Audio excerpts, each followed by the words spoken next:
Hello and welcome to Box to Board, and tonight we're going to look at top tips for GMs of Alien RPG. Now this has been huge and it is an awesome game, but it is distinctive, and as a GM there are some particular quirks to it that take a little bit of getting used to and that you can really get some fantastic sessions out of.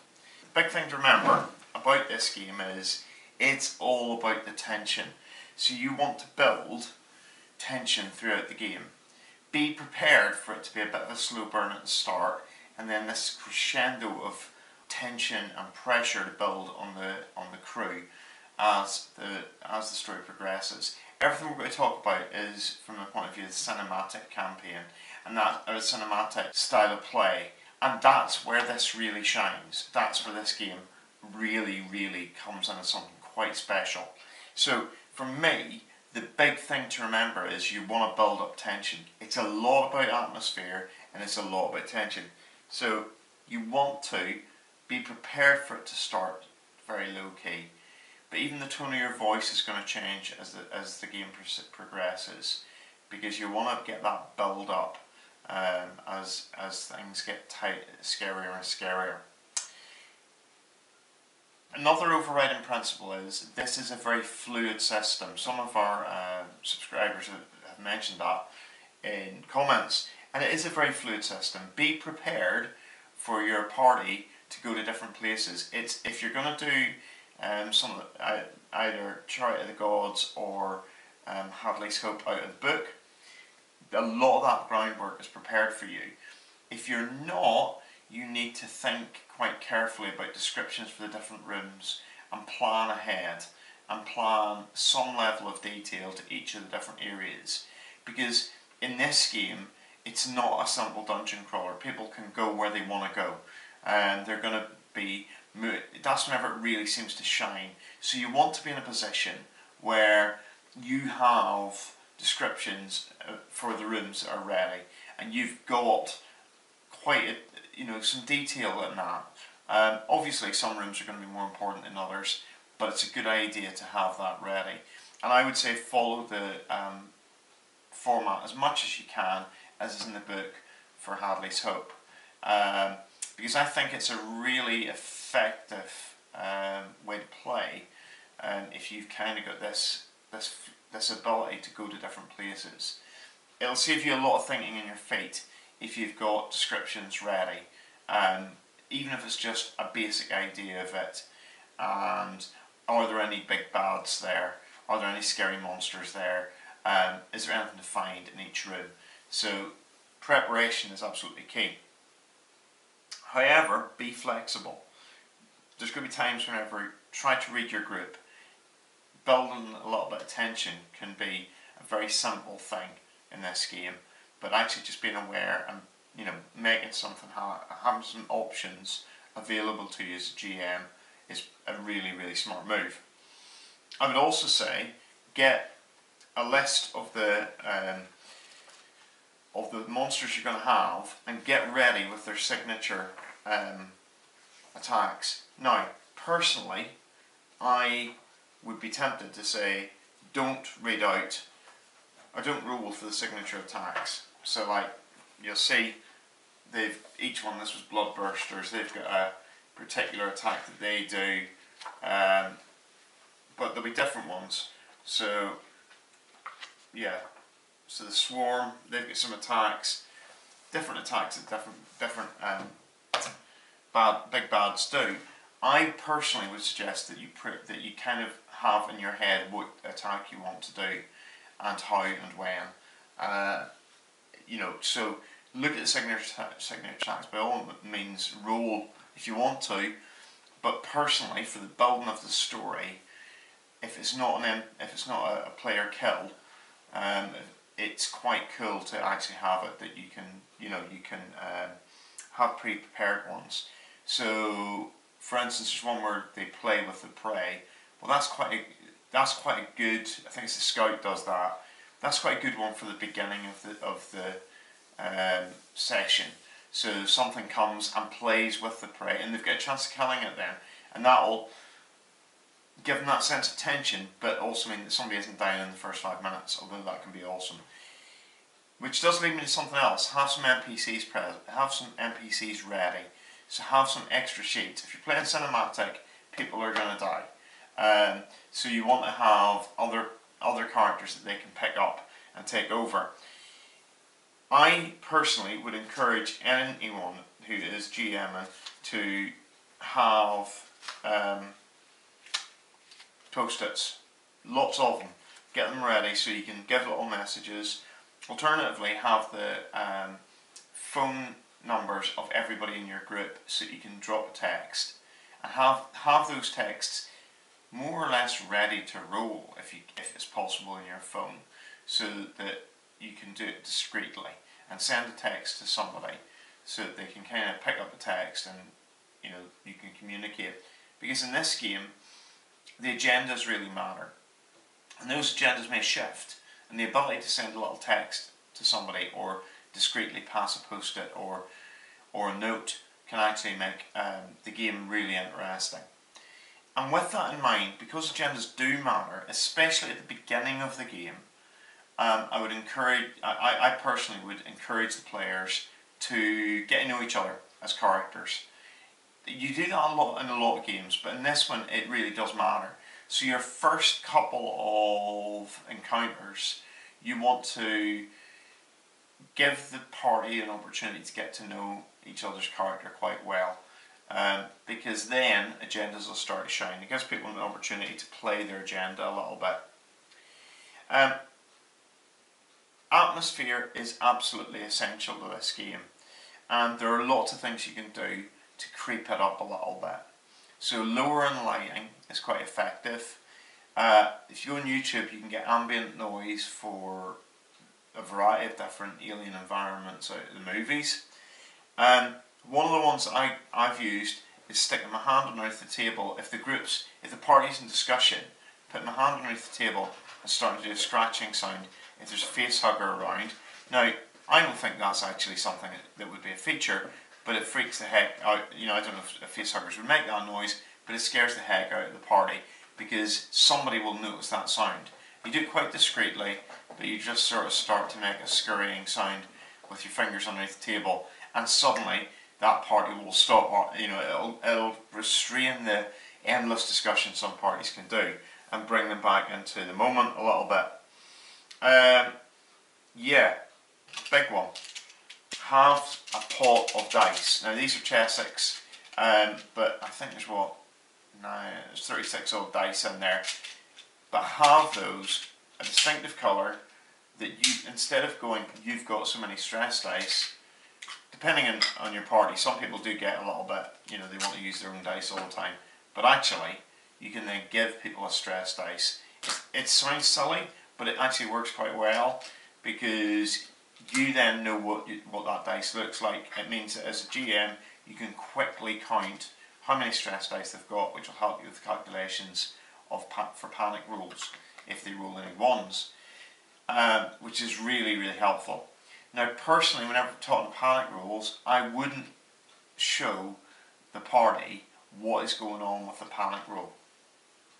I would do it behind the screen. I know some people get the party to roll it. I would roll it because actually it adds something to it. And again, using your post-its, there's one of the ones that comes in quite early where people drop an item. Don't tell them what the item is. I write it down, and then whenever they go to use it, they discover that item isn't there.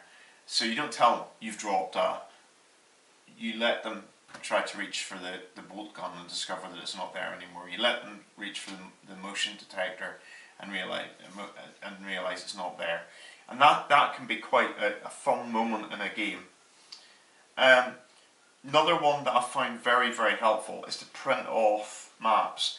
Now, for the ones that are on in the book, and for Chart of the Gods, you can get those printed without too much of a fuss. However, whenever you start to do your own ones, things I personally would recommend, I find this quite useful.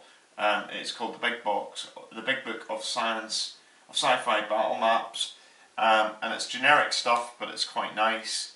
and that's really good. And then the other thing that has been a real lifeline to me, because I run quite a few RPGs that are sci-fi based, is Star Saga. And Star Saga has got loads of bits of scenery, like quite funky doors. It's a dungeon crawler set in a sci-fi universe. So you've got the doors, and you've also got double-backed, quite a few bits and pieces of double-backed little corridors and things. And that I find really helpful for a number of games. It's a Mantic game, so it's not hideously expensive, and it's really good value. And you can get a lot of use out of it if you run a lot of sci-fi RPGs. There are other sources, of course. You've got your Starfinder stuff. There's quite a few Starfinder maps out there, and there are a few maps online as well that you can use. The big things, I guess, the most important one that I've mentioned really is that building tension, and one of the best ways to build tension as GM is to roll dice behind the screen. Now, because of the way stealth rules work, and observation rule, and if hibernating xenomorphs work, you don't want to just roll whenever they walk into a place with a xenomorph, because they'll know, oh, there's something here. So keep rolling dice. As a GM, you become a bit of a fidgeter behind that screen, and you just keep rolling. So you keep rolling behind the screen, so that they don't quite know what reason you're rolling for. I wouldn't do it like every 30 seconds, but every time they enter a new room, you roll, and you get them to do an observation. And then they shouldn't be able to tell whenever they're being stopped. Not easily anyway. They'll have to do something and make a decision to see if they're being stopped. I love this game. I absolutely adore it. It's great fun watching. Every party I've played so far, I've played a fair few games actually now, mainly as sort of cinematic one-shots. And what I find is that the pattern will be the same. You'll start off with a very slow-moving, kind of almost plodding sort of party. They'll be a bit excited because, you know, it's alien, it's kind of exciting. And there's a sense of them having a bit of tension because they think, what's around the next corner? And then as the game builds, I would say, an hour in, a moment where something happens that confirms their worst fear. It might be they discover a body with it, you know, with a chest burster, and it might be they discover, you know, somebody has a chest burster jump out. It might be, you know, they discover carnage at some level, but something happens about more or less an hour in to give people that sort of, oh my word. And at that point, you're going to be starting to mount up those stress dice. And what I've noticed is, initially stress dice are great because they give you that ability to do things better.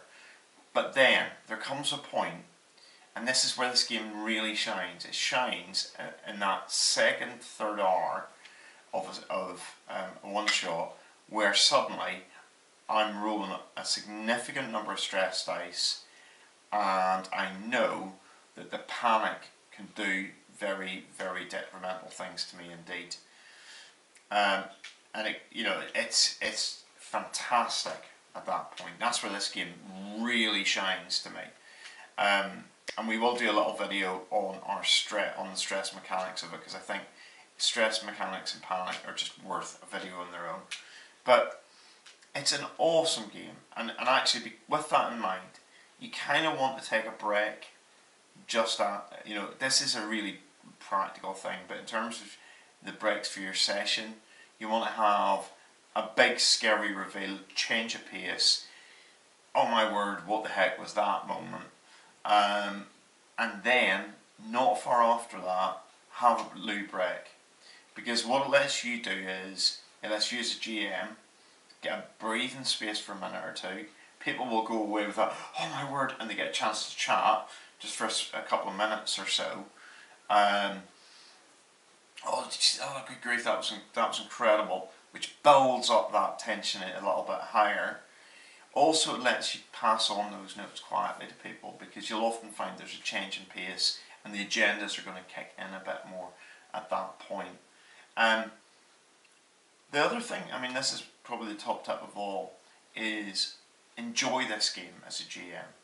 Out of all the things I GM for, this is up there with it's one of my favourites to GM for, because it's a lot of fun being the GM in this game, because you can say, you know, if you embrace the fluidity of it, if you embrace the tension of it, you suddenly find yourself just going, this is awesome, and you can have a real ball as well. That's me. I mean, those are my top tips. Please, please, please like, share, comment, and of course subscribe. The subscribe button somewhere around here is one of these sides. Click it and it'll take you to how to do that. We do a lot of RPG stuff. We also do quite a lot of minis on the channel, and it'd be great to have you on board. The best way not to miss anything is to subscribe. We are entirely self-funded, so it's a very honest channel. Having said that, these sweatshirts and some t-shirts are on sale. There's a link down below through Teespring, and we get a little bit of cash from that we pump back into the channel. And also we've got a Patreon account as well set up if you want to sponsor us a little bit and help us to review more stuff, unbox more stuff, and do more stuff. But, you know, to be honest with you, it's just great having you on board. Have a lovely evening, and thank you for watching.